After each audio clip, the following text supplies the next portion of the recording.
Di hari perayaan pernikahan kami, kulihat suamiku meneteskan racun ke gelasku demi gundiknya. Diam-diam kutukar gelas itu. Kini, biarlah wanita sombong yang menghinaku mandul itu merasakan kehancuran yang dirancang untukku. Malam ini, karma bekerja instan. Sebelum ceritanya dimulai, silakan tulis di kolom komentar dari daerah mana saja teman-teman yang menonton cerita ini. Jangan lupa like dan subscribe agar channel ini bisa semakin berkembang dan bisa mempersembahkan cerita yang lebih menarik lagi.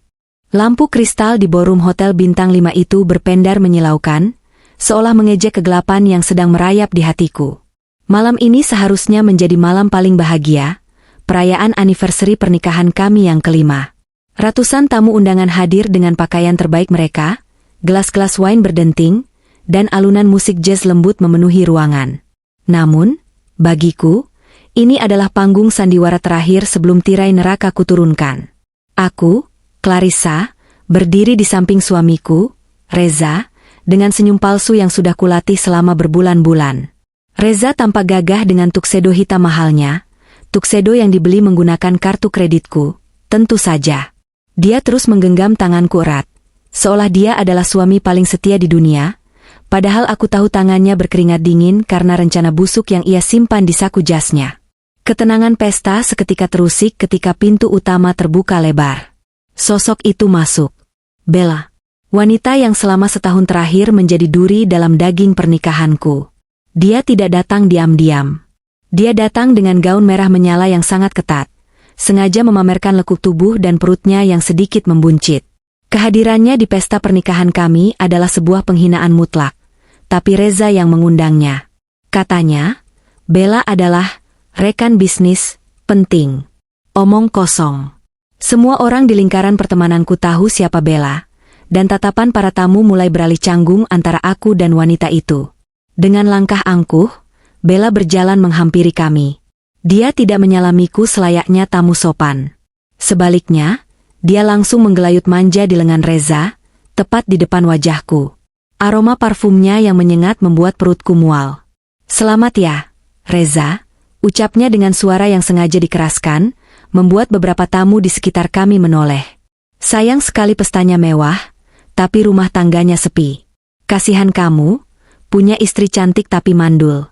Pantas saja kamu butuh hiburan di luar. Darahku mendidih, tapi wajahku tetap datar. Aku melirik ibu mertuaku, Bu Farah, yang berdiri tak jauh dari kami. Bukannya membela menantunya yang sah, wanita tua itu justru tertawa kecil sambil menutup mulutnya dengan kipas. "Ah, Bella bisa saja kalau bicara. Tapi memang benar, Clarissa. 5 tahun kosong itu waktu yang lama. Lihat Bella, baru sebentar kenal Reza sudah isi. Itu namanya wanita subur, wanita sempurna." Hinaan itu bukan hal baru, tapi mendengarnya di depan ratusan orang rasanya seperti ditampar besi panas. "Terima kasih atas kepeduliannya, Bella, Ibu," jawabku tenang, menatap mereka tajam. "Tapi malam ini kita bicara soal kesetiaan, bukan soal kesuburan. Sesuatu yang mungkin asing bagi kalian." Reza buru-buru menengahi, wajahnya pucat. Sudah, jangan ribut. Bella hanya bercanda. Sayang, kamu jangan terlalu sensitif." Dia menepuk tanganku pelan, lalu berdeham. "Aku ambilkan minum dulu ya, tenggorokanku kering." Aku mengangguk, membiarkan dia pergi menuju meja bar yang agak tersembunyi di sudut ruangan. Namun, mataku tidak lepas darinya. Melalui pantulan cermin besar di pilar dekat meja bar, aku melihat gerak-gerik suamiku. Reza menoleh ke kanan dan kiri, memastikan tidak ada yang memperhatikan. Dengan tangan gemetar, dia mengeluarkan sebuah botol kecil berisi cairan bening dari saku celananya. Dia meneteskan seluruh isi botol itu ke dalam salah satu gelas wine yang baru saja dituangkan pelayan.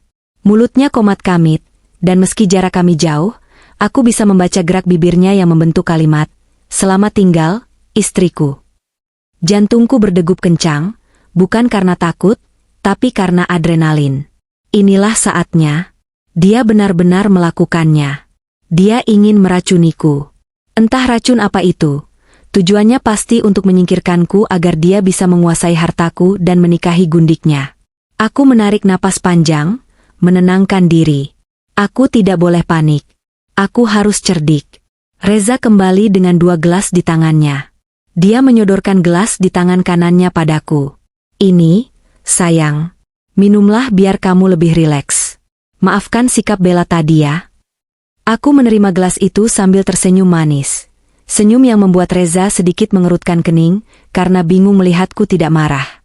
Tiba-tiba, dari arah belakang Reza, seorang pelayan yang sudah kubayar sebelumnya sengaja menyenggol bahu Bella yang sedang asyik mengobrol dengan Bu Farah. Aduh, hati-hati dong kalau jalan. Pekik Bella histeris karena sedikit tumpahan air mengenai gaun mahalnya. Reza dan Bu Farah sontak menoleh ke arah keributan itu. Ada apa itu? Tanya Reza panik. Dalam hitungan detik saat perhatian mereka teralihkan, dengan gerakan tangan yang sangat cepat dan terlatih, aku menukar gelas di tanganku dengan gelas milik Bella yang tergeletak di meja bundar tepat di sebelah kami. Gelas kami identik, isinya sama-sama cairan merah pekat. Tidak ada yang melihat. Tidak ada yang tahu. Saat Reza kembali menatapku, gelas beracun itu sudah berpindah tempat. Bella, yang masih mengomel, kembali ke meja kami dan dengan kasar mengambil gelasnya. Gelas yang tadi diberikan Reza padaku. Haus sekali aku marah-marah. Gerutu Bella. Tanpa curiga sedikit pun, dia mengangkat gelas itu. Cheers untuk Reza. Semoga cepat bebas dari beban hidupnya. Sindirnya sambil melirikku, lalu menenggak minuman itu hingga tandas. Aku mengangkat gelasku sendiri, menyesapnya sedikit. Rasanya manis, segar, dan bebas racun. Cheers, Bella. Semoga kamu menikmati apa yang pantas kamu dapatkan, bisikku pelan. Hanya berselang 5 menit. Musik masih mengalun, tapi tiba-tiba terdengar suara gelas pecah. Prang! Semua mata tertuju pada Bella. Wanita itu menjatuhkan gelasnya. Wajahnya yang tadi penuh riasan tebal kini memerah padam, hampir ungu. Dia mulai mencakar lehernya sendiri dengan brutal. Panas! Panas sekali! Teriak Bella. Suaranya parau, seperti orang tercekik. Reza! Tolong! Tenggorokanku terbakar. Ada semut di kulitku. Dia mulai berhalusinasi. Bella merobek bagian atas gaunnya, menggaruk kulit dadanya hingga menimbulkan guratan merah berdarah. Matanya melotot liar, menatap kosong ke udara. Jauhkan ular-ular itu. Jangan mendekat. Kepanikan meledak. Tamu-tamu berteriak ketakutan. Musik berhenti mendadak. Reza berdiri mematung, wajahnya lebih putih dari kertas. Dia tahu persis apa yang terjadi. Itu reaksi dari cairan yang dia masukkan. Cairan yang seharusnya ada di dalam tubuhku. Dia menatapku dengan horor, lalu beralih menatap Bella yang kini muntah-muntah di atas karpet mahal hotel. Bu Farah menjerit histeris. Cucuku. Selamatkan cucuku. Dokter. Panggil dokter. Aku mundur selangkah, berpura-pura kaget sambil menutup mulut dengan tangan. Namun di balik telapak tanganku, bibirku menyunggingkan senyum tipis. Pertunjukan baru saja dimulai, suamiku. Dan kau baru saja menyajikan hidangan pembuka yang sangat lezat. Kekacauan di ballroom semakin tak terkendali saat petugas medis hotel membawa Bella yang kejang-kejang keluar ruangan dengan tandu. Reza ikut berlari mendampingi gundiknya, meninggalkan aku sendirian di tengah kerumunan tamu yang berbisik-bisik. Aku tidak mengejar mereka. Sebaliknya, aku berjalan tenang menuju balkon, menghirup udara malam yang dingin. Pikiranku melayang mundur, kembali ke masa 6 bulan lalu, ke titik di mana semua kebohongan ini mulai terkuak dan mengubah cintaku menjadi abu dendam. Saat itu, aku masihlah istri yang naif. Aku percaya bahwa Reza adalah pria pekerja keras yang sedang merintis perusahaan teknologi rintisannya, sebuah startup yang dia banggakan di depan semua orang. Setiap pagi, dia berangkat dengan setelan rapi, membawa tas kerja kulit, dan mencium keningku dengan hangat. Aku, yang memiliki warisan cukup besar dari mendiang papa, tidak pernah keberatan menopang kebutuhan rumah tangga kami sementara bisnisnya belum stabil. Aku mencintainya tanpa syarat. Bagiku, uang bukan masalah selama kami saling mendukung. Namun, bangkai yang ditutup rapat akhirnya tercium juga. Hari itu, aku berniat memberikan kejutan makan siang ke kantor barunya di kawasan bisnis elit Sudirman. Dia sering bercerita betapa sibuknya dia di kantor itu, meeting dengan investor asing, mengatur tim, dan segala kesibukan ala CEO. Dengan membawa rantang berisi masakan kesukaannya, aku masuk ke gedung pencakar langit yang alamatnya tertera di kartu nama Reza. Betapa hancurnya aku saat resepsionis gedung menatapku dengan bingung. Maaf, Bu. Tidak ada perusahaan dengan nama Reza Tech Solution di lantai 15. Lantai 15 itu coworking space umum, siapa saja bisa sewa harian. Tapi atas nama Bapak Reza, setahu saya dia sudah tidak pernah datang ke sini sejak 3 bulan lalu karena menunggak pembayaran sewa meja. Duniaku runtuh seketika. Rantang di tanganku terasa berat sekali. Jadi, kemana dia pergi setiap pagi? Aku tidak langsung melabraknya. Aku pulang dengan hati remuk dan mulai menyelidiki diam-diam. Malam itu, saat Reza tertidur pulas, setelah beralasan lelah seharian rapat, aku membuka ponselnya. Jariku gemetar saat memasukkan kata sandi yang kutebak-tebak, dan akhirnya terbuka dengan tanggal lahir ibunya. Apa yang kutemukan di sana lebih menyakitkan daripada tusukan pisau. Tidak ada startup, tidak ada investor. Yang ada hanyalah riwayat chat mesra dengan kontak bernama Bella Sayang, dan puluhan notifikasi tagihan judi online. Ternyata, selama ini Reza bukan bekerja, tapi menghabiskan waktunya di apartemen wanita lain dan berjudi. Uang, modal usaha, yang sering dia minta dariku, puluhan, bahkan ratusan juta, habis di meja judi dan dibelikan tas-tas bermerek untuk Bella. Aku membaca pesan mereka satu persatu. Air mataku menetes tanpa suara. Sabar ya, sayang. Si mandul itu baru transfer lagi. Besok kita beli kalung yang kamu mau, tulis Reza pada Bella seminggu yang lalu. Buruan dong ceraikan dia. Aku malas kalau harus sembunyi-sembunyi terus. Lagian ibumu juga sudah setuju kan? Balas Bella. Ibu setuju banget. Dia juga sudah muak sama Clarissa yang gak bisa kasih cucu. Tunggu aku kuras dulu asetnya, baru kita tendang dia. Membaca itu, rasa mual hebat menyerangku. Bukan hanya Reza, tapi ibu mertuaku, Bu Farah, juga terlibat dalam konspirasi menjijikan ini. Selama ini, Bu Farah selalu bersikap manis di depanku jika ada maunya, tapi di belakangku, dia menusukku tanpa ampun. Kata, mandul, yang mereka gunakan sebagai senjata itu adalah luka terbesarku. Kami memang belum dikaruniai anak setelah 5 tahun menikah. Kami sudah periksa ke dokter, dan dokter bilang ada masalah hormon, tapi belum jelas di pihak siapa karena Reza selalu menolak untuk diperiksa lebih lanjut. Dia selalu menyalahkan aku, dan aku dengan bodohnya menerima rasa bersalah itu sendirian. Keesokan harinya, aku mencoba menguji Reza. Saat sarapan, aku bertanya tentang perkembangan bisnisnya. Gimana meeting kemarin? Mas? Lancar? Tanyaku sambil menuangkan kopi. Reza tersenyum tanpa dosa, menggigit roti bakarnya dengan santai. Lancar banget, sayang. Investor dari Singapura tertarik suntik dana. Cuma yaitu, butuh dana pendamping sekitar 200 juta lagi buat urus legalitas minggu depan. Kamu bisa bantu kan? Nanti kalau cair, aku ganti 10 kali lipat. Aku menatap mata suamiku. Mata yang dulu kupuja, kini terlihat seperti lubang hitam yang siap menelan segalanya. Kebohongan mengalir begitu lancar dari bibirnya. 200 juta ya? Nanti aku cek tabungan dulu, jawabku datar.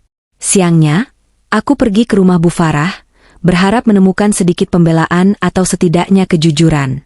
Namun, yang kudapat justru penghinaan lain.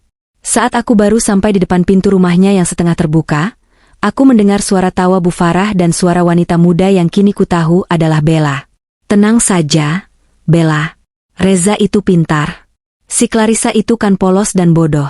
Dia bucin setengah mati sama Reza. Dia nggak bakal sadar uangnya kita pakai buat renovasi rumah ini dan buat belanja-belanja kita. Suara Bu Farah terdengar renyah. Lagian, buat apa pertahankan istri yang rahimnya kering? Kamu kan subur, buktinya sekarang sudah telat 2 minggu, kan? Iya dong, Bu. Ini pasti cucu laki-laki buat ibu, sahut Bella manja. Aku berdiri mematung di balik pintu. Kakiku lemas. Jadi, rumah yang ditempati Bu Farah, perabotan mewahnya, semua dibayar pakai uangku, sementara dia merendahkanku dan mendukung perselingkuhan anaknya. Rasa sakit di dadaku perlahan berubah bentuk. Rasa sedih itu menguap, digantikan oleh gumpalan amarah yang dingin dan keras. Aku tidak jadi masuk. Aku berbalik arah, kembali ke mobilku, dan menghapus air mata terakhir yang akan kucurahkan untuk mereka. Hari itu, Clarissa yang penurut dan naif telah mati. Mereka menginginkan hartaku? Mereka menghinaku mandul? Baik. Aku akan tunjukkan siapa sebenarnya yang memegang kendali. Aku bukan wanita lemah yang bisa mereka injak-injak. Aku akan bermain mengikuti permainan mereka, tapi dengan aturanku sendiri. Dan aturan pertamaku adalah, tidak ada pengampunan bagi pengkhianat. Itulah mengapa aku tetap diam selama 6 bulan ini. Aku membiarkan mereka merasa menang, membiarkan Reza merasa rencananya berhasil, sementara aku perlahan mengumpulkan bukti, memindahkan aset, dan menyiapkan jebakan yang sempurna. Pesta anniversary malam ini adalah panggung eksekusi yang sudah kusiapkan. Dan melihat kepanikan Reza saat bela keracunan tadi, aku tahu rencanaku berjalan lebih mulus dari dugaan. Lamunanku di balkon buyar ketika ponselku bergetar. Sebuah pesan masuk dari Adrian, pengacaraku. Semua bukti sudah siap. Polisi standby di lobi. Kapan kita bergerak? Aku membalas singkat, sekarang. Bawa berkas medis itu ke ruang VIP. Aku melangkah masuk kembali ke dalam hotel, menuju ruang privat tempat Bella dirawat sementara. Langkahku ringan. Babak kedua akan segera dimulai, dan kali ini, aku akan membuka topeng mereka satu persatu di depan wajah mereka sendiri. Langkah kakiku terasa berat namun mantap saat menyusuri lorong hotel menuju ruang VIP. Di kepalaku, kepingan memori 1 bulan lalu berputar kembali, setajam irisan kaca. Malam itu adalah malam di mana Tuhan akhirnya membuka mataku lebar-lebar, memberikan kunci jawaban atas segala penderitaan yang kurasakan selama 5 tahun terakhir. Malam di mana aku menemukan senjata, pemusnah massal yang kini sedang meledak di wajah mereka. Sebulan yang lalu, hujan turun deras sekali di Jakarta, seolah langit ikut menangis melihat kebodohanku. Reza pamit keluar kota selama 3 hari dengan alasan meninjau lokasi proyek baru di Bandung. Tentu saja, aku sudah tahu itu bohong. Pelacak GPS yang diam-diam kupasang di mobilnya menunjukkan dia sedang berada di sebuah villa mewah di puncak, bukan lokasi proyek, melainkan sarang perselingkuhan. Namun, kepergiannya memberiku kesempatan emas, akses penuh ke rumah tanpa gangguan. Selama ini, ada satu ruangan di rumah kami yang haram kumasuki, ruang kerja Reza. Dia selalu menguncinya dengan alasan banyak dokumen rahasia klien, dan dia tidak ingin asisten rumah tangga, atau aku tidak sengaja mengacak-acaknya. Dulu aku menghormati privasinya, namun malam itu, rasa hormat sudah mati. Aku memanggil tukang kunci profesional yang kubayar mahal untuk membuka pintu itu tanpa merusaknya. Hanya butuh 10 menit, dan pintu mahoni tebal itu terbuka. Aroma ruangan itu asing. Bau rokok bercampur parfum maskulin yang menyengat. Aku mulai menggeledah. Laci meja, lemari buku, hingga sela-sela sofa. Awalnya aku hanya menemukan tumpukan tagihan kartu kredit yang belum dibayar dan surat peringatan dari bank. Itu sudah kuduga. Namun, mataku tertuju pada sebuah brankas besi kecil yang tersembunyi di balik lukisan abstrak di dinding. Brankas digital. Jantungku berpacu. Aku harus menebak kodenya. Aku mencoba tanggal pernikahan kami. Gagal. Lampu merah berkedip mengejek. Aku mencoba tanggal lahir Reza. Gagal lagi. Aku mencoba tanggal lahir ibu mertuaku. Masih gagal. Keringat dingin mulai menetes di pelipisku. Sistem brankas ini akan terkunci permanen jika aku salah memasukkan kode 3 kali lagi. Aku memejamkan mata, mencoba berpikir seperti Reza. Apa yang paling dia cintai saat ini? Siapa yang menjadi pusat dunianya selain dirinya sendiri? Dengan tangan gemetar, aku menekan kombinasi angka, tanggal, bulan, dan tahun lahir Bella. Bip. Lampu hijau menyala. Pintu brankas terbuka dengan bunyi klik yang halus. Hatiku mencelos. Perih rasanya menyadari bahwa tanggal lahir selingkuhannya adalah kode untuk menjaga rahasia terdalamnya, bukan tanggal pernikahan kami. Namun, rasa sakit itu segera tergantikan oleh rasa penasaran saat melihat isi brankas tersebut. Di dalamnya tidak ada uang tunai atau perhiasan. Hanya ada beberapa dokumen penting dan sebuah kotak kecil. Aku mengambil amplop coklat tebal dengan logo sebuah rumah sakit ternama di Jakarta. Tanggal di amplop itu menunjukkan waktu 5 tahun yang lalu, hanya beberapa bulan setelah kami menikah. Tanganku gemetar hebat saat mengeluarkan lembaran kertas di dalamnya. Itu adalah hasil tes kesuburan lengkap. Aku ingat masa itu. Kami baru menikah dan sangat ingin punya anak. Aku rajin ke dokter kandungan, meminum segala vitamin, bahkan melakukan suntik hormon yang menyakitkan karena Reza dan ibunya selalu bilang, "Pasti kamu yang bermasalah, Clarissa. Rahimmu lemah." Reza menolak diperiksa saat itu, beralasan dia sehat dan perkasa. Mataku menyapu baris demi baris istilah medis yang rumit, hingga akhirnya berhenti pada kesimpulan dokter yang dicetak tebal di bagian bawah halaman. Diagnosa pasien, Reza Azoospermia non-obstruktif, sterilitas permanen. Napasku tercekat. Udara di ruangan itu mendadak terasa tipis. Azoospermia. Steril. Mandul. Aku membaca ulang kalimat itu berkali-kali, memastikan mataku tidak salah. Hasil tes ini menyatakan bahwa Reza tidak memiliki sel sperma sama sekali dalam cairannya. Dokter juga menuliskan catatan kaki bahwa kondisi ini disebabkan oleh komplikasi penyakit menular seksual yang pernah dideritanya saat remaja dan tidak ditangani dengan benar. Kondisinya permanen. Mustahil bagi Reza untuk membuahi wanita secara alami. Aku jatuh terduduk di lantai karpet. Rasanya seperti ada batu besar yang diangkat dari dadaku, namun sekaligus dihantamkan kembali ke kepalaku. Selama 5 tahun aku hidup dalam rasa bersalah. Aku menelan hinaan Bu Farah yang menyebutku, wanita tak berguna. Aku menahan perihnya suntikan hormon yang membuat emosiku tidak stabil dan badanku membengkak. Aku menangis setiap malam, memohon pada Tuhan agar memberiku keturunan, menyalahkan diriku sendiri karena tidak bisa memberikan Reza seorang anak. Ternyata, itu semua bukan salahku. Reza tahu. Dia tahu sejak awal bahwa dia yang mandul. Tapi dia menyembunyikan hasil tes ini. Dia membiarkan aku menyiksa diriku sendiri dengan prosedur medis yang tidak perlu. Dia membiarkan ibunya menghinaku setiap hari. Betapa jahatnya manusia ini. Betapa busuknya hati laki-laki yang kunikahi ini.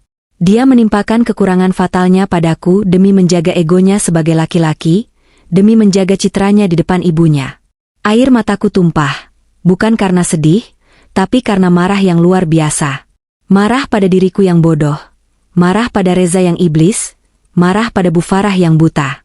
Namun, kejutan di brankas itu belum selesai. Di bawah tumpukan dokumen medis itu, aku menemukan sebuah kotak kecil berwarna hitam dan selembar kwitansi lusuh. Aku membuka kotak itu. Isinya adalah botol kaca kecil berisi cairan bening tanpa label. Kwitansi yang menyertainya berasal dari sebuah klinik alternatif di daerah pinggiran yang terkenal sebagai tempat praktik ilegal. Aku membaca rincian di kwitansi itu, serum halusinogen dosis tinggi, efek, paranoia, halusinasi visual, kehilangan kontrol motorik. Di bawah kwitansi itu, ada secari kertas tulisan tangan Reza. Itu adalah catatan rencana kasarnya. Tulisan cakar ayam itu berbunyi, "Berikan saat anniversary. Buat dia histeris di depan umum. Rekam videonya. Jadikan bukti ketidakstabilan mental di pengadilan. Gugat cerai dengan alasan istri gila dan membahayakan. Ambil hak perwalian aset." Darahku mendidih hingga ke ubun-ubun. Rencananya begitu rapi dan keji. Reza tidak hanya ingin menceraikanku demi Bella. Dia ingin menghancurkan reputasiku, membuatku terlihat gila di hadapan semua kolega bisnis dan keluarga besar, supaya dia bisa mengambil alih kendali atas perusahaan warisan ayahku dengan dalih menjadi wali bagi istri yang sakit jiwa. Dia ingin membuangku ke rumah sakit jiwa setelah menguras habis hartaku. Aku menggenggam botol kecil itu erat-erat. Jadi ini yang akan kau berikan padaku, suamiku? Cairan gila ini? Seketika, potongan puzzle lain terpasang di kepalaku. Bella. Wanita itu mengaku hamil anak Reza. Bu Farah begitu memuja kehamilan itu dan menggunakannya untuk semakin menekan mentalitas mandulku. Tapi jika Reza mandul total secara permanen seperti yang tertulis di dokumen medis resmi ini, maka anak siapa yang ada di perut Bella? Tawa getir meluncur dari bibirku di tengah keheningan ruang kerja yang suram itu. Ironi ini begitu menggelikan. Reza mengkhianatiku demi wanita yang subur, padahal dia sendiri mandul. Dan wanita subur itu sedang menipunya mentah-mentah dengan membawa benih laki-laki lain dan mengakuinya sebagai anak Reza. Reza ditipu oleh selingkuhannya sendiri, sementara dia sibuk merancang kehancuranku. Ini bukan sekadar bukti perselingkuhan. Ini adalah bom nuklir. Dokumen medis ini akan menghancurkan ego Reza dan mematahkan klaim Bu Farah. Dan botol racun serta rencana jahat ini akan mengirimnya ke penjara. Malam itu, di lantai ruang kerja yang dingin, Clarissa yang lama benar-benar mati. Aku bangkit berdiri, menyeka air mataku dengan kasar. Aku memotret semua dokumen itu sebagai cadangan, lalu mengembalikannya ke posisi semula seolah tidak pernah disentuh. Aku tidak boleh gegabah. Aku tidak boleh langsung meledak sekarang. Aku harus menunggu momen yang tepat. Momen di mana mereka merasa paling tinggi, paling menang, dan paling aman. Saat itulah aku akan menjatuhkan mereka. Aku keluar dari ruangan itu dengan perasaan yang aneh. Rasa sakit hati itu masih ada, tapi kini terbungkus oleh lapisan es yang tebal. Aku memiliki kuncinya. Aku tahu kelemahan fatal Reza, kemandulannya, dan aku tahu rencana jahatnya.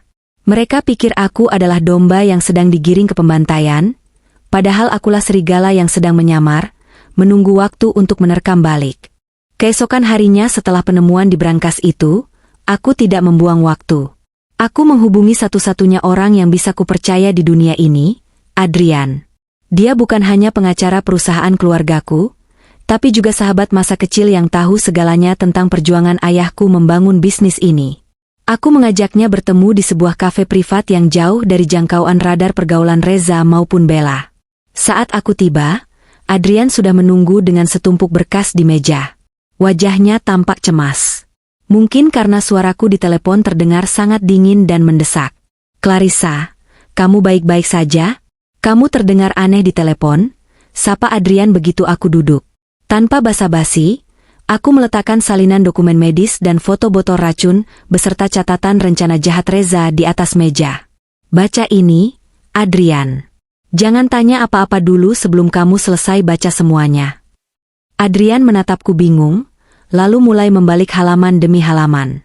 Ekspresinya berubah drastis. Dari bingung, menjadi kaget, lalu matanya membelalak tak percaya, dan akhirnya rahangnya mengeras menahan amarah. Wajahnya memerah saat dia membaca bagian rencana Reza untuk membuatku terlihat gila. "Bajingan," desis Adrian pelan, tapi penuh penekanan. Dia membanting berkas itu ke meja. "Dia benar-benar mau meracunimu? Ini percobaan pembunuhan berencana, Clarissa. Kita bisa laporkan dia sekarang juga ke polisi. Kita punya buktinya." "Tidak," potongku cepat.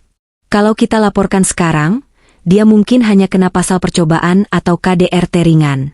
Dia punya koneksi licik, dia bisa berkelit. Aku mau lebih dari itu, Adrian. Aku mau dia hancur sehancur-hancurnya. Aku mau dia kehilangan segalanya. Uang, harga diri, keluarga, dan kebebasannya, dalam satu malam." Aku menatap Adrian tajam. "Aku butuh bantuanmu untuk merancang skenario legal yang sempurna." Adrian menghela napas panjang, mencoba menenangkan emosinya sendiri. Dia menatapku dengan sorot mata iba yang dulu sering kulihat saat ayah meninggal, tapi kali ini bercampur dengan kekaguman. "Oke, apa rencanamu?"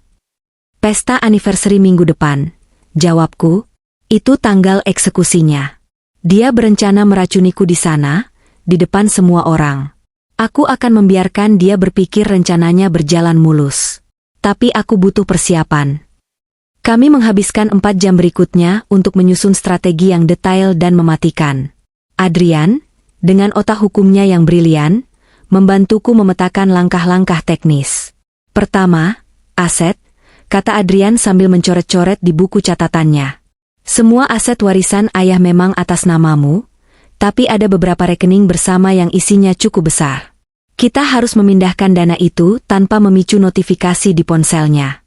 Aku akan buatkan surat kuasa pengalihan aset tertanggal mundur, seolah-olah kamu sudah memisahkannya sejak lama untuk keperluan investasi." "Lakukan," kataku. "Kosongkan rekening yang bisa dia akses.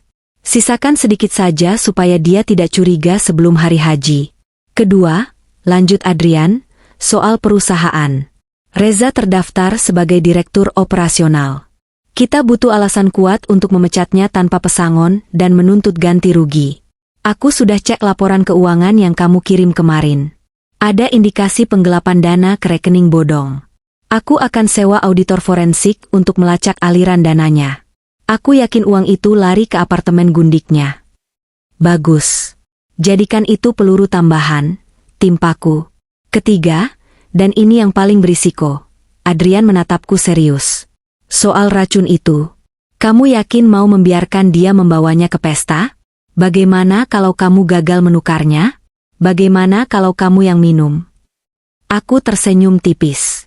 Aku tidak akan minum apapun yang dia berikan sebelum aku menukarnya. Dan untuk memastikan semuanya terekam, aku butuh kamu pasang kamera tersembunyi di ballroom. Resolusi tinggi. Fokus ke meja kita dan meja bar. Aku mau wajahnya saat menuang racun itu terlihat jelas di layar besar nanti. Aku akan urus teknisnya. Timku akan menyamar jadi kru dokumentasi pesta. Janji Adrian. Seminggu menjelang pesta adalah minggu terpanjang dalam hidupku. Aku harus berakting layaknya aktris peraih piala Oscar. Setiap pagi aku masih membuatkan kopi untuk Reza, tersenyum saat dia mencium pipiku dengan bibir yang semalam mencium wanita lain. Aku mendengarkan bualannya tentang betapa dia mencintaiku dan ingin membuat pesta anniversary ini spesial. Sayang, untuk catering dan dekorasi, biayanya agak bengkak sedikit. Kamu bisa transfer 50 juta lagi? Tanya Reza 3 hari sebelum acara, dengan wajah memelas yang dibuat-buat. Aku menahan gejolak jijik di perutku. Tentu, Mas. Apapun buat kita, jawabku lembut sambil mentransfer uang itu. Uang itu adalah remah-remah terakhir yang akan dia nikmati dariku. Biarlah dia berpesta pora sesaat sebelum jatuh miskin. Di sisi lain, aku juga harus menghadapi teror mental dari Bu Farah. Dia meneleponku sehari sebelum acara. Clarissa, pastikan kamu pakai baju yang agak longgar besok. Jangan sampai tamu lihat betapa kurusnya kamu. Malu ibu punya menantu yang kering kerontang dan tidak bisa hamil. Lihat Bella. Dia semakin glowing sejak hamil. Harusnya kamu belajar dari dia cara melayani suami. Cerocos Bu Farah di telepon. Iya, Bu. Aku akan berusaha tampil sebaik mungkin. Jawabku singkat, sambil membelai gaun merah marun yang sudah kusiapkan. Gaun yang justru akan menonjolkan bentuk tubuhku yang ramping dan sehat. Gaun perangku. Malam sebelum pesta, aku duduk di depan cermin rias, menatap bayanganku sendiri. Wajah di cermin itu terlihat lelah namun matanya menyala garang. Rasa takut sudah hilang. Rasa ragu sudah musnah. Aku teringat semua momen saat Reza merendahkanku, saat dia membandingkanku, saat dia menipuku. Besok, semua itu akan berakhir. Aku mengirim pesan singkat pada Adrian. Semua siap? Balasan Adrian masuk sedetik kemudian. Sistem kamera on. Berkas lengkap. Polisi sudah dikoordinasikan untuk standby. Semoga beruntung, Clarissa. Aku mematikan ponsel dan berbaring di samping Reza yang sudah mendengkur. Dia tidur nyenyak sekali, mungkin memimpikan hidup barunya bersama Bella dan hartaku. Tidurlah yang nyenyak, suamiku. Nikmati mimpi indahmu yang terakhir. Karena besok, saat kau bangun dan pesta dimulai, kau akan memasuki mimpi buruk yang tidak akan pernah berakhir.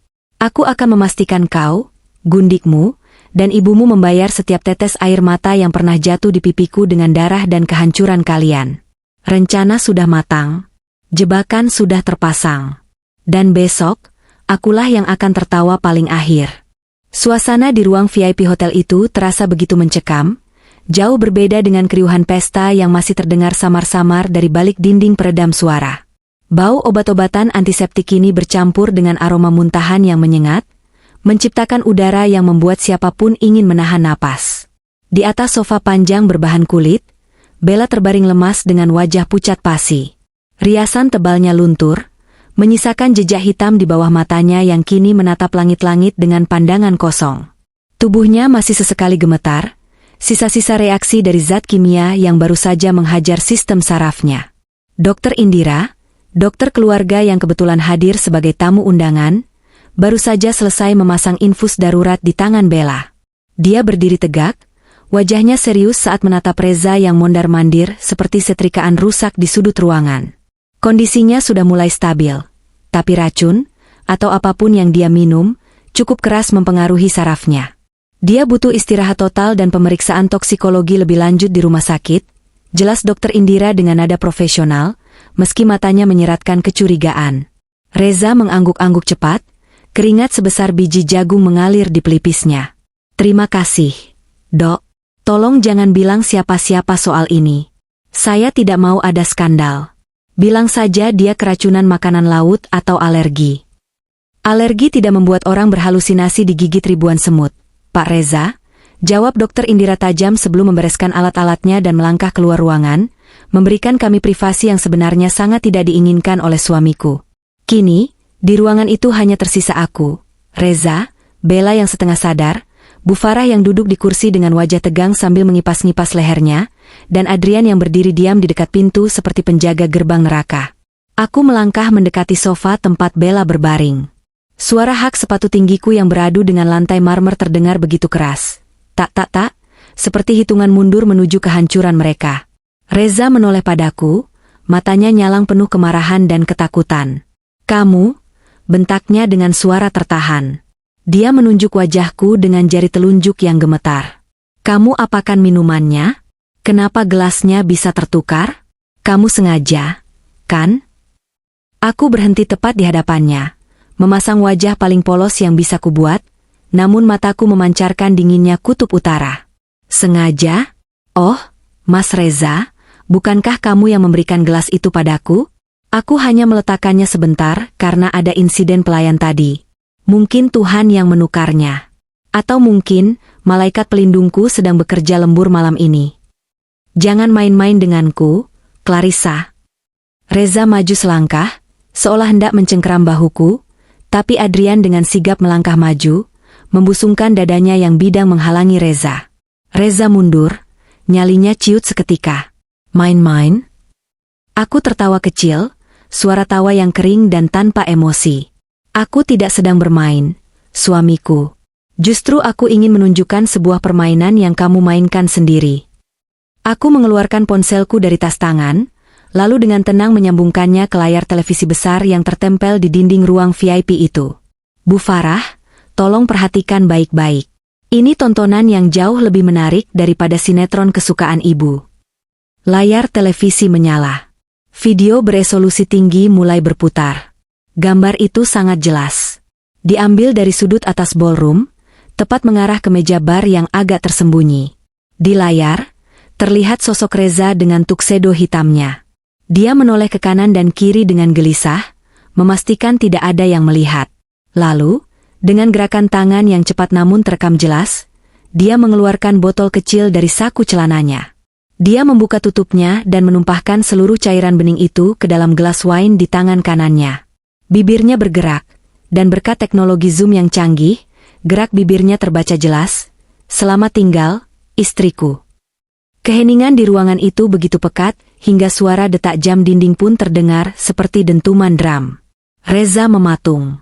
Wajahnya yang tadi merah, karena marah kini berubah menjadi abu-abu. Dia seperti melihat hantu dirinya sendiri di layar itu. Mulutnya terbuka, tapi tidak ada suara yang keluar.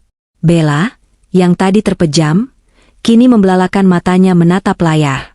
Meskipun kepalanya masih pusing, dia cukup sadar untuk memahami apa yang sedang dia lihat. Aku mematikan layar dan berbalik menatap mereka. Zat halusinogen dosis tinggi, kataku memecah keheningan. Itu yang kamu masukkan, kan, Mas? Tujuannya supaya aku minum, lalu aku berteriak-teriak histeris di depan ratusan kolega bisnis ayah. Kamu mau semua orang mengira aku gila. Kamu mau memasukkan aku ke rumah sakit jiwa supaya kamu bisa mengambil hak perwalian hartaku dan hidup bahagia dengan gundikmu ini. Aku menoleh ke arah Bella yang kini mencoba bangkit duduk dengan susah payah. Lihat, Bella, ucapku lembut namun menusuk. Pria yang kamu banggakan, pria yang kamu rebut dariku, adalah seorang pembunuh berdarah dingin. Dia berniat meracuni istrinya sendiri yang sudah menemaninya 5 tahun. Menurutmu, kalau dia bosan padamu nanti, apa yang akan dia lakukan? Dia akan melakukan hal yang sama padamu. Napas Bella memburu. Rasa takut mulai merambat di wajahnya. Dia menatap Reza dengan tatapan horor. Kepercayaan dirinya yang selama ini dia bangun di atas penderitaanku mulai retak. Reza, itu racun, suaranya parau dan lemah. Kamu kasih aku racun? Bukan, sangkal Reza panik. Dia berlutut di dekat sofa Bella. Itu vitamin, sayang. Sumpah. Itu cuma obat penenang biar Clarissa tidur. Aku nggak berniat menyakiti siapa-siapa. Vitamin? Potongku cepat. Vitamin apa yang bikin orang merasa digigit semut dan melihat monster? Jangan bodoh, Bella. Kamu baru saja merasakan sendiri efeknya. Kulitmu panas, tenggorokanmu terbakar, pikiranmu kacau. Itu racun saraf. Dan coba pikirkan, kalau aku tidak menukar gelas itu, sekarang akulah yang terbaring di situ, dan kalian berdua pasti sedang tertawa-tawa di atas penderitaanku. Bu Farah, yang sedari tadi diam karena syok, tiba-tiba berdiri. Wajahnya pucat. Dia menatap putranya dengan tatapan tidak percaya. Bukan karena putranya jahat, dia tahu putranya licik. Tapi karena putranya begitu ceroboh hingga terekam kamera. Reza, kamu direkam? Kamu sebodoh itu? Desis Bu Farah. Bukannya memarahi kejahatan anaknya, dia memarahi kebodohannya. Tipikal. Ini jebakan, Bu. Clarissa menjebakku, teriak Reza frustrasi. Dia menatapku dengan kebencian yang meluap-luap. Dasar wanita ular. Kamu rencanakan ini semua kan? Kamu tahu ada kamera di situ. Aku hanya melindungi diriku sendiri. Mas, jawabku tenang. Aku melipat tangan di dada. Selama ini aku diam saat kamu selingkuh. Aku diam saat kamu pakai uangku untuk berjudi. Aku diam saat ibumu menghinaku. Tapi ketika nyawaku terancam, naluri bertahan hidupku bekerja. Aku berjalan mendekati Bella lagi. Kutatap matanya dalam-dalam. Bella, kamu pikir kamu spesial? Kamu pikir kamu menang? Kamu hanya alat baginya. Alat untuk punya anak, alat untuk memuaskan ego. Dan sekarang, lihatlah. Kamu hampir mati karena racun yang dia racik untukku. Kamu minum dari cawan kematian yang disiapkan kekasihmu sendiri. Ironis, bukan? Bella mulai menangis. Isak tangisnya terdengar menyedihkan. Rasa sakit fisik dan guncangan mental membuatnya rapuh. Dia mendorong tangan Reza yang mencoba menyentuhnya. Jangan sentuh aku. Kamu gila. Kamu mau bunuh aku. Sayang, dengarkan aku dulu. Reza mencoba membujuk, tapi Bella menamparnya lemah. Pergi. Pergi. Aku takut sama kamu, jerit Bella histeris.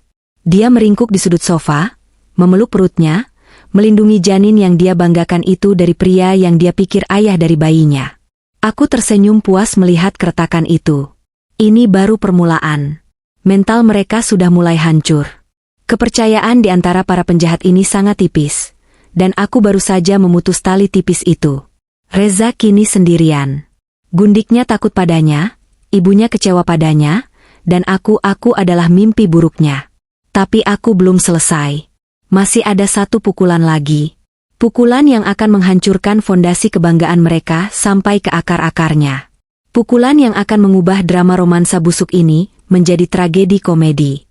Simpan air matamu, Bella, kataku dingin. Jangan menangis dulu. Karena hal yang paling menyakitkan belum kuungkapkan. Kalian berdua, maaf, kalian bertiga dengan Bu Farah, selalu membanggakan kehamilan ini kan? Selalu mengejekku mandul? Mari kita bicara fakta soal itu. Aku memberi kode pada Adrian.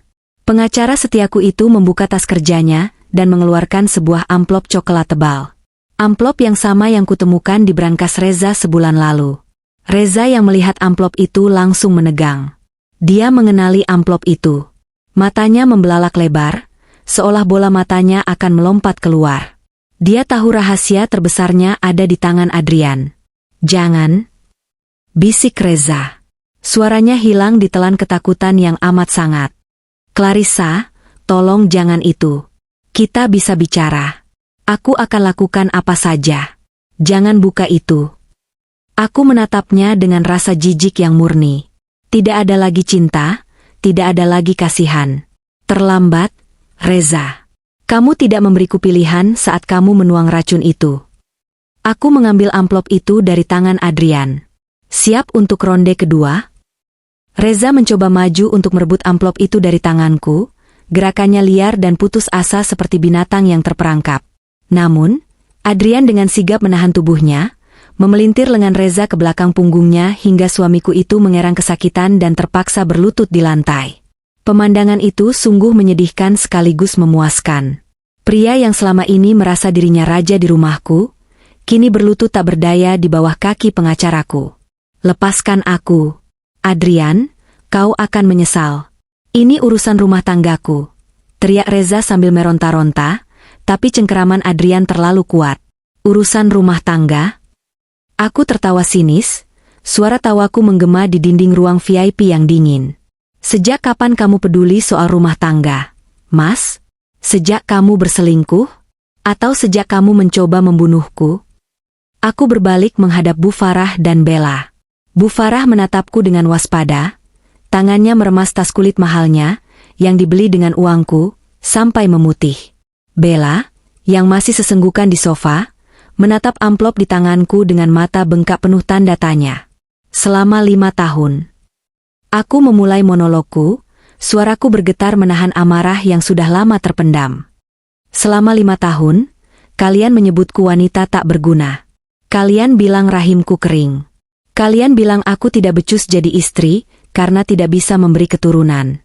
Ibu. Aku menatap tajam ke arah Bu Farah.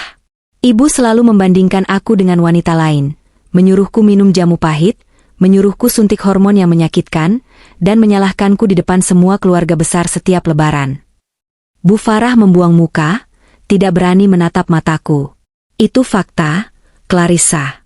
Kamu memang tidak hamil-hamil. Gumamnya membela diri, meski suaranya tak seyakin biasanya. Fakta? Aku mendengus. Baiklah, mari kita bicara fakta yang sebenarnya. Fakta yang disembunyikan anak kesayangan ibu ini di dalam brankas pribadinya. Aku merobek segel amplop itu dengan kasar, mengeluarkan lembaran kertas hasil tes medis yang sudah kusimpan rapi. Dengan gerakan dramatis, aku melemparkan kertas-kertas itu ke wajah Bu Farah. Lembaran putih itu berhamburan, sebagian jatuh di pangkuan Bella. Baca, bentakku keras, membuat mereka semua tersentak. Bu Farah dengan tangan gemetar memungut salah satu lembar hasil laboratorium. Matanya menyipit membaca tulisan medis di sana. Detik demi detik berlalu, dan aku melihat ekspresi wajahnya berubah drastis. Dari bingung, menjadi kaget, lalu menjadi horor yang tak terlukiskan. Mulutnya menganga, wajahnya kehilangan warna darah. Ini tidak mungkin. Bisik Bu Farah. Dia menoleh ke arah Reza yang masih ditahan Adrian. Reza, apa artinya ini? Azoospermia? Steril permanen? Suara Bu Farah bergetar hebat. Dia menatap putranya seolah melihat orang asing. Reza menundukkan kepalanya dalam-dalam, tidak berani menjawab. Keheningan Reza adalah jawaban paling valid. Bella, yang mendengar kata-kata itu, langsung menyambar kertas yang jatuh di dekatnya. Dia membacanya dengan panik. Matanya membulat sempurna. Apa? Reza mandul? Aku melipat tangan di dada, menikmati momen kehancuran ini. Benar, Bella. Suamiku tercinta, Reza, divonis mandul total alias steril sejak 5 tahun yang lalu karena penyakit masa lalunya. Dia tidak punya sperma sama sekali. 0. Kosong. Mustahil baginya untuk membuahi wanita manapun secara alami. Aku berjalan mendekati Bella, menatap perut buncitnya yang dibalut gaun merah robek itu.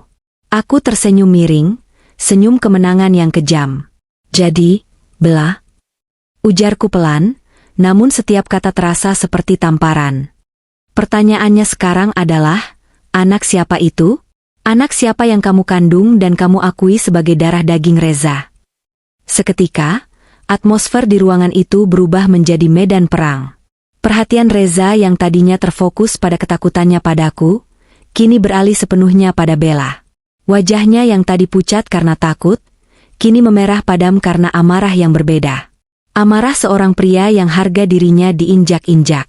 Reza meronta sekuat tenaga dari pegangan Adrian. Lepaskan aku. Biar aku habisi jalang ini, teriaknya. Adrian, yang mengerti situasi sudah berbalik, melepaskan cengkeramannya, membiarkan Reza melampiaskan karmanya sendiri. Reza menerjang ke arah Bella. Bella menjerit ketakutan, mundur hingga punggungnya menabrak sandaran sofa. "Kamu bohong sama aku?" Reza mencengkeram bahu Bella dengan kasar, mengguncang tubuh wanita yang baru saja keracunan itu. "Jawab, anak siapa itu? Kamu bilang itu anakku. Kamu bilang aku subur. Kamu bilang Clarissa yang mandul." Bella menangis histeris, air mata melunturkan maskaranya menjadi sungai hitam di pipinya. Aku nggak tahu, aku pikir." "Jangan bohong," tampar Reza keras. Plah, suara tamparan itu menggema. Bella terpekik, memegangi pipinya yang memerah. "Kamu selingkuh kan?" teriak Reza lagi, matanya nyalang seperti orang gila. "Aku sudah kasih kamu apartemen. Aku kasih kamu mobil. Aku curi uang istriku buat kamu. Dan ternyata kamu hamil anak orang lain. Dasar pelacur." "Kamu juga bohong sama aku," balas Bella tak mau kalah, dia berteriak di sela tangisnya. "Kamu bilang kamu pengusaha sukses. Ternyata kamu cuma benalu istri. Kamu bilang kamu sehat, ternyata kamu mandul. Aku hamil karena aku butuh jaminan biar kamu nikahin aku. Kalau aku nggak hamil, ibumu nggak akan restuin kita." "Kurang ajar." Bu Farah tiba-tiba ikut menyerang. Wanita tua itu memukul-mukul Bella dengan tas tangannya. "Dasar wanita kotor. Kamu tipu saya. Saya sudah bangga-banggain kamu ke arisan. Saya kira saya bakal punya cucu. Balikin semua tas yang saya kasih. Balikin." Kekacauan total terjadi. Reza mencekik Bella, Bella mencakar wajah Reza, dan Bu Farah memukuli keduanya sambil menangis meraung-raung. Mereka saling serang, saling caci, saling buka aib. Pemandangan keluarga, bahagia, yang mereka impikan kini hancur lebur menjadi puing-puing kebencian. Aku mundur beberapa langkah ke dekat pintu, berdiri di samping Adrian yang juga menatap miris kejadian itu. Aku merasa seperti penonton VIP di pertunjukan sirkus paling tragis. Tidak ada rasa kasihan sedikit pun di hatiku. Mereka pantas mendapatkan satu sama lain.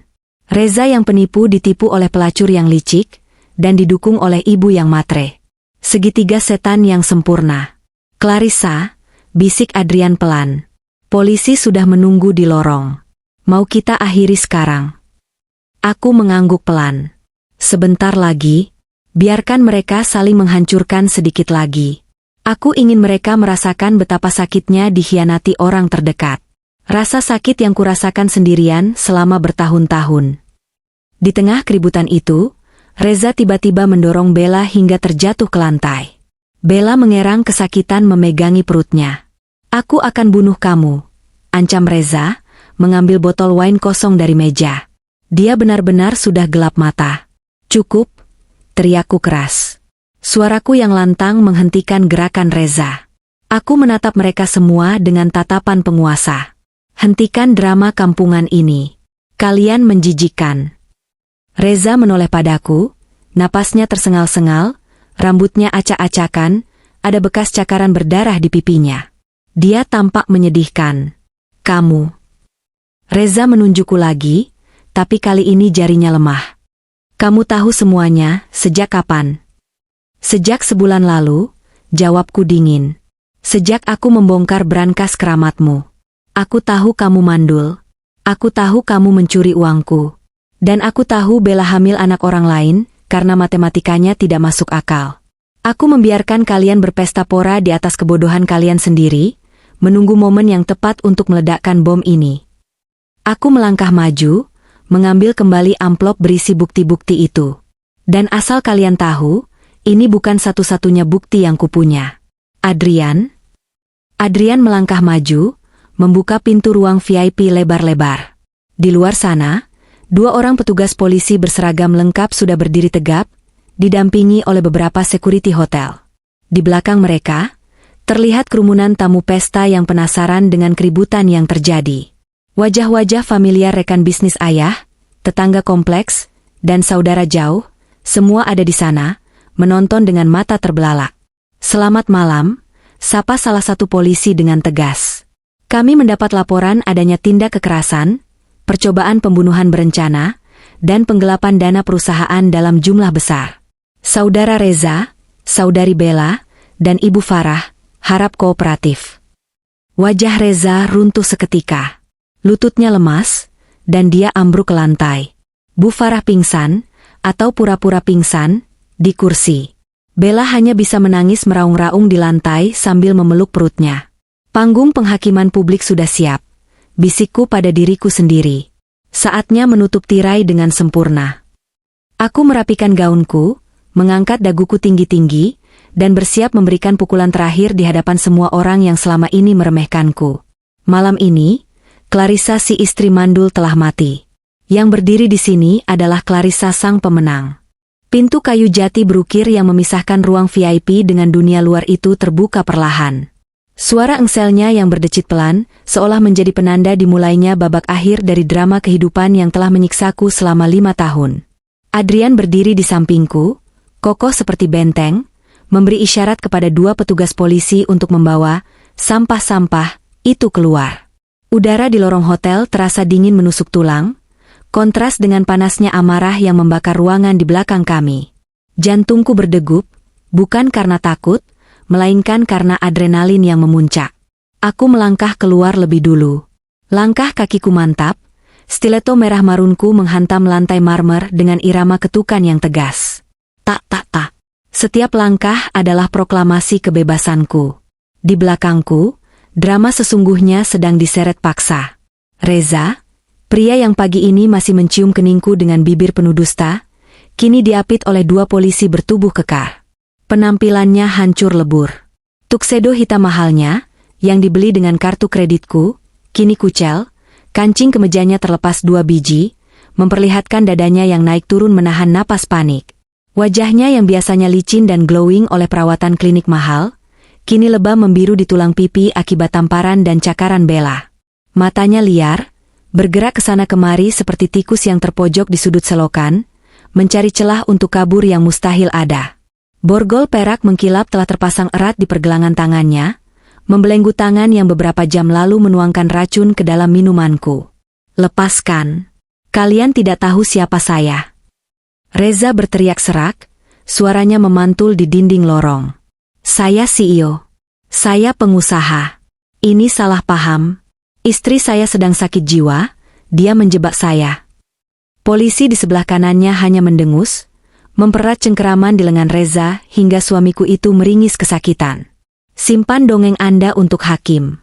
Pak, Anda punya hak untuk diam, ujar polisi itu dingin.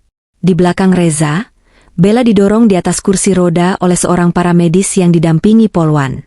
Pemandangan Bella jauh lebih menyedihkan. Gaun merah menyala yang tadi dia banggakan untuk memamerkan lekuk tubuh dan kehamilannya, kini robek di bagian bahu dan dada, sisa dari kegilaannya saat berhalusinasi. Rambutnya yang disasak tinggi kini acak-acakan seperti sarang burung yang diterjang badai. Wajahnya bengkak, maskaranya luntur membentuk sungai hitam di pipinya, dan kulit leher serta lengannya penuh guratan merah berdarah, jejak kuku-kukunya sendiri saat dia merasa ada ribuan semut yang menggigitinya. Dia menangis sesenggukan, menutupi wajahnya dengan kedua tangan, tak sanggup melihat dunia. Dan yang paling belakang, Bu Farah, ibu mertuaku yang agung. Dia berjalan tertatih-tatih, dipapah oleh seorang security hotel. Wajahnya pucat pasi, seputih kertas. Bibirnya gemetar, merapalkan doa-doa yang tidak akan didengar Tuhan karena hatinya terlalu kotor. Dia, yang selalu memandang rendah orang lain, kini tampak lebih rendah dari pengemis. Tas Hermes palsu yang dia tenteng, yang dia klaim asli di depan teman-teman arisannya, terseret-seret di lantai. Kami berjalan menuju Grand Ballroom. Suara dengung percakapan ratusan tamu mulai terdengar semakin jelas. Saat kami muncul di ambang pintu utama yang menghubungkan lorong dengan ballroom, seketika itu juga, musik jazz yang mengalun dari panggung berhenti. Hening. Keheningan yang mencekam menyelimuti ruangan raksasa itu. Ratusan pasang mata, kolega bisnis ayah, saudara-saudara jauh yang bermulut pedas, tetangga kompleks yang hobi bergunjing, hingga influencer dan wartawan yang diundang Reza untuk memamerkan kesuksesan palsunya, semua tertuju pada kami. Kilatan lampu blitz kamera mulai menyambar-nyambar seperti badai petir, mengabadikan momen kehancuran keluarga terpandang ini. Aku berhenti tepat di tengah ruangan, di bawah lampu kristal raksasa yang menggantung megah. Ini adalah panggungku. Panggung di mana aku akan membalikan naskah yang selama ini mereka tulis untukku. Apa yang terjadi? Itu Reza? Kenapa diborgol? Astaga, itu selingkuhannya yang tadi teriak-teriak. Kenapa ada polisi? Bisik-bisik itu mulai terdengar seperti dengungan lebah yang marah. Aku melihat Tante Sari, sepupu jauh Bu Farah yang paling sering menghinaku, menutup mulutnya dengan tangan, matanya melotot tak percaya. Aku melihat Pak Burhan, saingan bisnis ayah, tersenyum miring melihat kekacauan ini. Aku menarik napas panjang, mengisi paru-paruku dengan keberanian. Aku berbalik menghadap Reza, lalu menatap seluruh tamu undangan. Selamat malam. Semuanya, suaraku lantang, jernih, dan tegas, memecah keheningan tanpa perlu pengeras suara. Wibawa yang selama ini ditekan oleh Reza, kini memancar keluar. Mohon maaf jika pesta anniversary ini harus berakhir dengan sedikit drama. Tapi saya rasa, kalian semua berhak tahu kebenaran di balik topeng keluarga bahagia yang selama ini kami tampilkan. Reza mencoba meronta lagi. Clarissa, diam. Jangan permalukan aku. Kita bicara di rumah, teriaknya putus asa. Aku menatapnya tajam, tatapan yang membuat nyalinya menciut seketika. Rumah? Rumah mana, Mas? Rumah yang kamu beli pakai uang curian? Atau rumah yang akan disita bank besok pagi? Aku kembali menatap para tamu.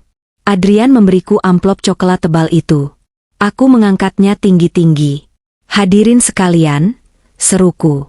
Selama 5 tahun, saya, Clarissa, berdiri diam menerima stempel wanita mandul yang disematkan oleh suami saya dan ibunya. Saya diam saat dicemooh di acara keluarga. Saya diam saat disuruh minum obat-obatan yang merusak tubuh saya. Semua demi menjaga nama baik suami saya. Aku merobek amplop itu, mengeluarkan kertas hasil laboratorium, dan menunjukkannya ke arah kamera wartawan yang meliput. Tapi malam ini, kebohongan itu berakhir.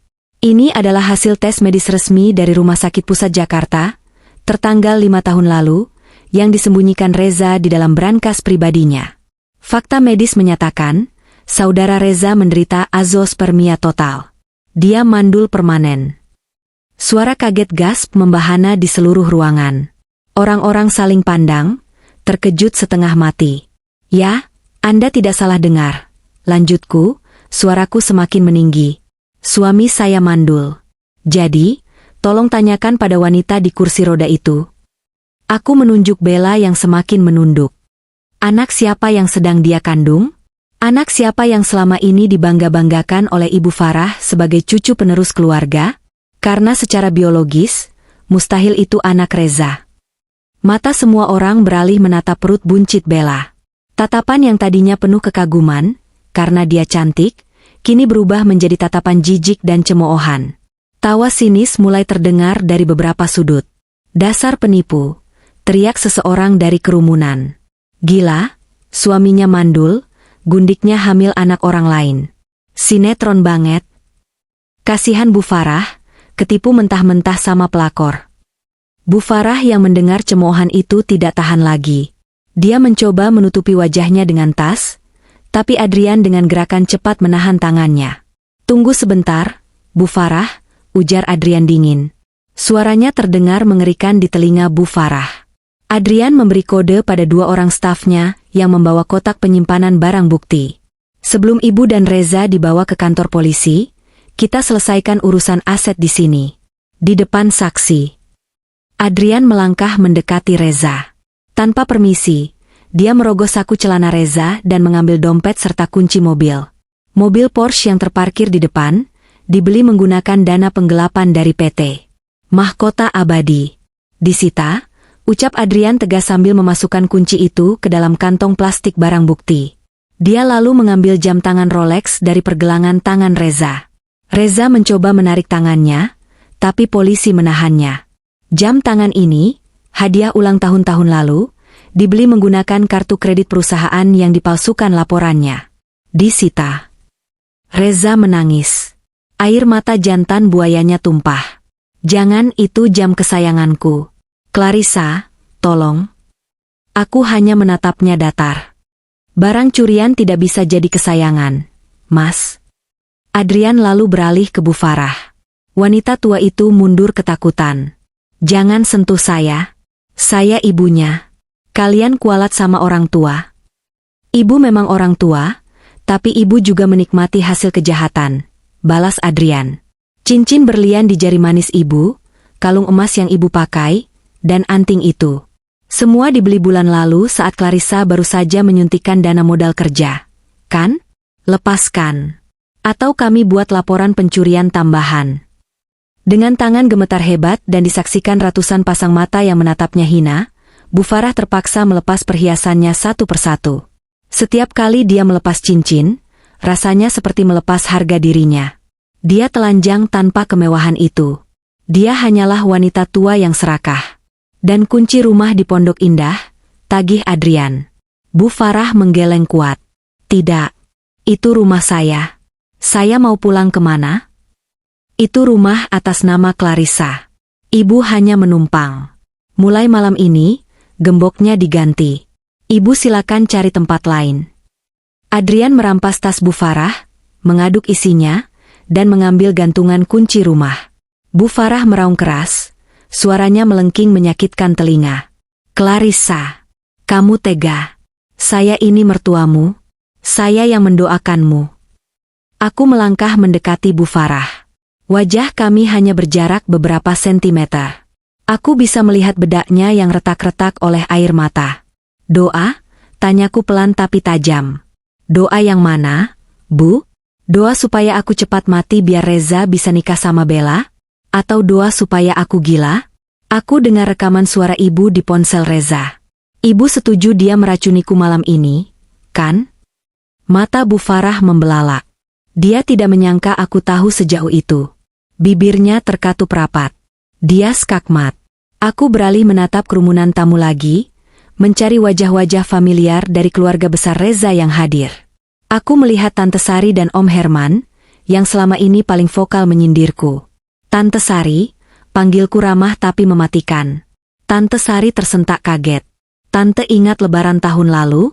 Tante bilang di depan semua orang kalau rahimku kering, dan aku pembawa sial bagi keluarga Reza?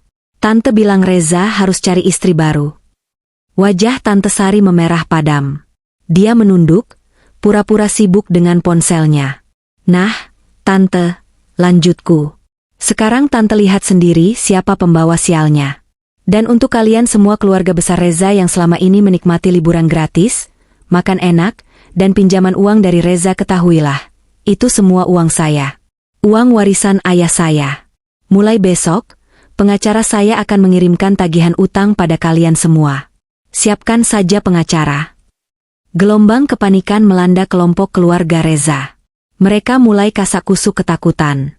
Aku kembali menatap Reza. Waktunya penutup. Reza, kamu ditangkap atas tuduhan percobaan pembunuhan berencana, penipuan, penggelapan dana, dan pemalsuan dokumen. Bukti video kamu menuang racun sudah ada di tangan polisi. Bukti transfer ke klinik ilegal sudah ada. Kamu akan membusuk di penjara untuk waktu yang sangat lama. Reza jatuh berlutut. Kakinya tidak kuat lagi menopang tubuhnya. Dia menangis meraung-raung di kaki polisi. Clarissa, maafkan aku. Aku hilaf. Aku diguna-guna Bella. Sumpah, aku cinta kamu, sayang. Cinta? Aku tertawa getir. Kamu bahkan mencoba membunuhku di hari ulang tahun pernikahan kita. Bawa mereka pergi, Pak Polisi. Saya sudah muak melihat wajah mereka. Baunya busuk. Polisi mengangguk. Mereka menyeret Reza berdiri. Reza meronta, berteriak memanggil namaku, memanggil ibunya, memanggil Tuhan yang sudah lama dia lupakan. Bella didorong cepat keluar, masih menyembunyikan wajahnya. Bu Farah dipapah paksa, kakinya lemas seperti jeli. Mobil patroli polisi menunggu di lobi. Lampu rotator biru merah berputar-putar, memantul di dinding kaca hotel, menciptakan suasana dramatis yang sempurna. Saat mereka dimasukkan ke dalam mobil, wartawan berebut mengambil foto. Itu akan menjadi headline berita besok pagi, sosialita palsu dan suami racun ditangkap di pesta mewah. Mobil polisi melaju pergi, Sirinenya meraung membelah malam Jakarta, membawa pergi 3 parasit yang selama ini menghisap darahku. Aku berdiri di lobi, menatap lampu belakang mobil polisi yang perlahan menghilang di tikungan. Tubuhku gemetar, bukan karena sedih, tapi karena pelepasan emosi yang luar biasa. Beban 5 tahun seolah luruh dalam 1 jam. Tiba-tiba, tepuk tangan terdengar. Awalnya pelan. 1 orang. Lalu 2 orang. Lalu semakin ramai. Aku menoleh ke belakang. Para tamu undangan, teman-teman ayahku, rekan bisnis, bahkan staf hotel, mereka semua bertepuk tangan. Bukan tepuk tangan meriah seperti konser, tapi tepuk tangan hormat. Tepuk tangan pengakuan atas keberanian seorang wanita yang berdiri membela dirinya sendiri. Adrian menghampiriku, meletakkan jasnya di bahuku yang terbuka. "Kamu hebat, Clarissa. Sangat hebat." Aku menatap Adrian, mata kami bertemu. Ada rasa damai di sana. "Ini baru awal, Adrian. Ayo kita bersihkan sisa-sisanya." Malam itu, pesta anniversary berakhir bukan dengan potong kue, tapi dengan pemotongan kanker dari hidupku. Dan rasanya jauh lebih manis daripada kue tart manapun. 6 bulan kemudian. Waktu adalah hakim yang paling adil. Dia tidak pernah terburu-buru, tapi dia selalu menuntaskan tugasnya dengan sempurna. 6 bulan telah berlalu sejak malam di ballroom hotel itu, namun gema kehancurannya masih terasa, mengubah lanskap hidup kami semua secara permanen. Langit Jakarta pagi ini berwarna abu-abu. Hujan rintik-rintik turun membasahi kaca jendela ruang kerjaku di lantai 30 gedung Mahkota Tower. Aku duduk di kursi kebesaran ayah, kursi yang dulu sangat didambakan Reza. Di atas meja mahoni besar di depanku, tergeletak sebuah tablet yang menampilkan berita terbaru, serta 2 tiket pesawat ke Swiss. Aku menyesap Earl Grey tea hangatku, lalu menyentuh layar tablet. Membaca berita tentang nasib mereka bertiga telah menjadi ritual kecilku untuk mengingatkan diri, agar tidak pernah menjadi bodoh lagi. Karma bekerja dengan cara yang brutal dan mendetail bagi mereka. Reza, sang raja tanpa mahkota di balik jeruji. Proses persidangan Reza berlangsung selama 3 bulan penuh drama. Aku hadir di setiap sidangnya, duduk di barisan paling depan dengan kacamata hitam, menatapnya tanpa ekspresi. Di pengadilan, Reza mencoba segala cara.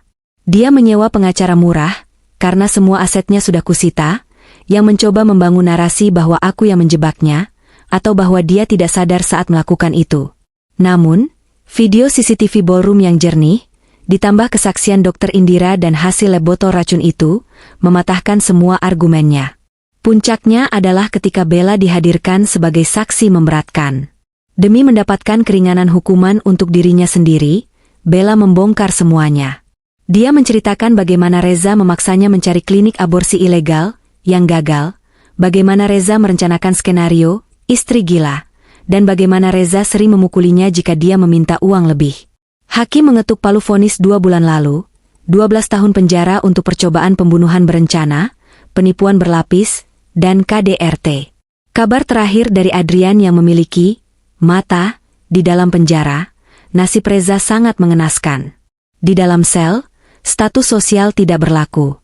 Wajah tampannya hancur. Hidungnya patah karena dipukuli napi senior yang membenci laki-laki yang menyakiti istri. Fakta bahwa dia mandul pun bocor, membuatnya menjadi bahan ejekan seksual yang merendahkan setiap hari di blok tahanan. Dia, yang dulu jijik makan di warteg, kini harus berebut nasi cadong, nasi penjara, yang keras dan berbau apek. Tidak ada lagi jas Armani, hanya kaos oblong bernoda kuning. Minggu lalu, dia mencoba mengirim surat padaku lewat sipir. Surat kumal yang ditulis dengan pensil tumpul. Isinya penuh permohonan maaf dan permintaan uang rokok. "Clarissa, aku sakit. Tolong kirim obat atau uang sedikit saja. Aku masih suamimu secara agama." Aku membakar surat itu di asbak tanpa membacanya sampai habis. Status suami istri kami sudah putus oleh palu hakim pengadilan agama sebulan setelah dia ditangkap. Dia bukan siapa-siapa lagi. Bella, bunga layu di pinggiran kota. Nasib Bella tidak kalah tragis. Meski dia tidak dipenjara selama Reza karena statusnya sebagai korban keracunan juga. Namun, hukuman sosial dan fisik yang dia terima jauh lebih menyakitkan daripada penjara. Racun halusinogen dosis tinggi yang diminumnya malam itu merusak sistem saraf pusatnya secara permanen. Tangannya kini tremor hebat, bergetar tak terkendali setiap saat, membuatnya tidak bisa melakukan pekerjaan halus apalagi menjadi model. Wajah, leher, dan dadanya dipenuhi jaringan parut keloid yang menonjol dan mengerikan, bekas cakaran brutalnya sendiri saat dia berhalusinasi. Kecantikannya yang dia agung-agungkan, musnah dalam satu malam. Lalu soal kehamilannya. Setelah dia tahu Reza tidak punya uang sepeser pun dan aku tidak akan memberinya apa-apa, dia mencoba menghubungi pacar aslinya, ayah biologis bayi itu. Seorang bartender klub malam. Pria itu menertawakannya dan memblokir nomornya. Bella melahirkan 2 bulan lalu di sebuah klinik bidan kumuh di daerah pinggiran Bekasi. Tanpa suami, tanpa uang, tanpa keluarga. Orang tuanya di kampung menolak menerimanya kembali, karena malu dengan berita yang viral di internet. Kini, Bella tinggal di sebuah petak kontrakan sempit di gang tikus yang lembab. Dia bekerja serabutan menjadi buruh cuci gosok bagi tetangga-tetangganya. Terkadang, aku melihat postingan Instagram dari akun gosip yang memotret Bella sedang menjemur pakaian bayi yang lusuh dengan wajah tua dan lelah. Tatapannya kosong. Dia menggendong bayi yang terus menangis kelaparan. Bayi yang dulu dia sebut tiket menuju kekayaan, kini menjadi beban hidup yang harus dia pikul sendirian di tengah kemiskinan. Bu Farah, runtuhnya sang ratu. Eksekusi pengosongan rumah Pondok Indah adalah momen favoritku. 3 hari setelah penangkapan, truk pengangkut barang datang. Aku berdiri mengawasi saat petugas mengeluarkan sofa-sofa kulit, lukisan, dan koleksi kristal Bu Farah. Tetangga-tetangga kompleks, yang selama ini muak dengan kesombongan Bu Farah, keluar rumah menonton sambil berbisik-bisik puas. Bu Farah dibebaskan polisi karena kurang bukti keterlibatan langsung dalam peracunan, tapi dia kehilangan segalanya. Stroke ringan menyerangnya tepat di hari dia diusir dari rumah. Mulutnya menjadi miring, bicaranya pelo, dan kaki kirinya seret saat berjalan. Tanpa uang, tanpa aset, dan ditolak oleh saudara-saudaranya, yang juga marah karena ditagih utang oleh pengacaraku. Bu Farah berakhir di sebuah panti jompo sosial milik pemerintah. Panti yang overload, bau pesing, dan berisik. Seorang perawat panti pernah menelepon Adrian, memberitahu bahwa Bu Farah sering meracau memanggil namaku. Clarissa, menantuku, mana bubur ayamnya? Pijat kakiku. Dia hidup dalam delusi masa lalu, karena kenyataan masa kini terlalu pahit untuk dia terima. Aku menyuruh Adrian mengirimkan 1 karton popok dewasa ke panti itu sebagai sumbangan anonim. Itu adalah sedekah terakhirku untuknya. Tidak ada kunjungan. Tidak ada reuni. Clarissa, bangkit dari abu. Dan aku melihat pantulan diriku di kaca jendela yang basah oleh hujan. Wanita di sana bukan lagi Clarissa yang bungkuk, kurus kering, dan bermata sembab. Wanita di kaca itu berdiri tegak, mengenakan blazer rancangan desainer, dengan rambut yang dipotong bob pendek yang segar. 6 bulan ini aku bekerja keras.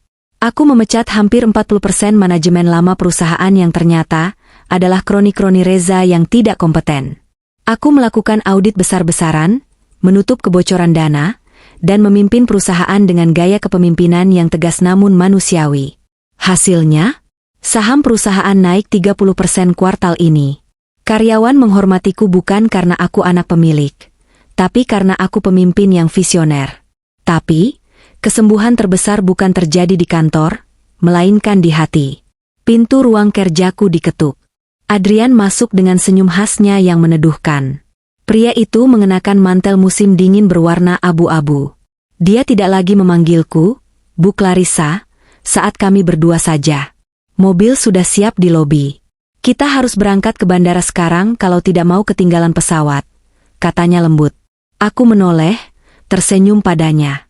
Adrian, pria yang setia menemaniku melalui badai. Dia yang memegang tanganku saat aku menangis di sidang perceraian. Dia yang mendengarkan keluh kesahku saat aku lelah mengurus perusahaan. Dia tidak pernah memaksaku, tidak pernah menuntut status, hanya ada di sana. Siap untuk cuti panjang? Tanyanya sambil mengambil koper kabinku. Aku mengangguk mantap. Sangat siap. Aku mengambil tablet di meja, mematikannya, dan memasukkannya ke dalam tas. Aku meninggalkan berita tentang Reza, Bella, dan Bu Farah di atas meja itu, terkunci dalam kegelapan layar. Mereka adalah masa lalu. Sejarah kelam yang sudah selesai kubaca. Kami berjalan beriringan menuju lift. Saat pintu lift tertutup, Adrian menggenggam tanganku. Hangat, nyata, dan yang terpenting, jujur. Kamu tahu, Clarissa, ujarnya pelan saat lift turun membawa kami ke lantai dasar. Swiss sedang indah-indahnya sekarang. Salju turun tebal. Kita bisa main ski, atau cuma duduk di depan perapian minum coklat panas. Kedengarannya sempurna, jawabku. Dan setelah itu, tanyanya lagi, matanya mencari kepastian di mataku. Aku mengeratkan genggaman tanganku. Setelah itu, kita buka lembaran baru. Tanpa racun. Tanpa kebohongan. Hanya kita. Mobil kami melaju membelah jalan tol menuju bandara. Aku melihat gedung-gedung Jakarta berlalu di balik jendela. Kota ini menjadi saksi penderitaanku, tapi juga saksi kebangkitanku. Aku menutup mata sejenak, mengucapkan selamat tinggal pada Clarissa yang lama. Selamat tinggal, rasa sakit. Selamat tinggal, pengkhianatan. Saat aku membuka mata, pesawat Garuda Indonesia melintas di langit, menembus awan mendung menuju cahaya matahari di atas sana. Aku tersenyum. Karma sudah tuntas dibayar lunas. Tagihan sudah ditutup. Sekarang, giliran aku yang menagih jatah bahagiaku pada semesta. Dan aku rasa, semesta mulai membayarnya hari ini.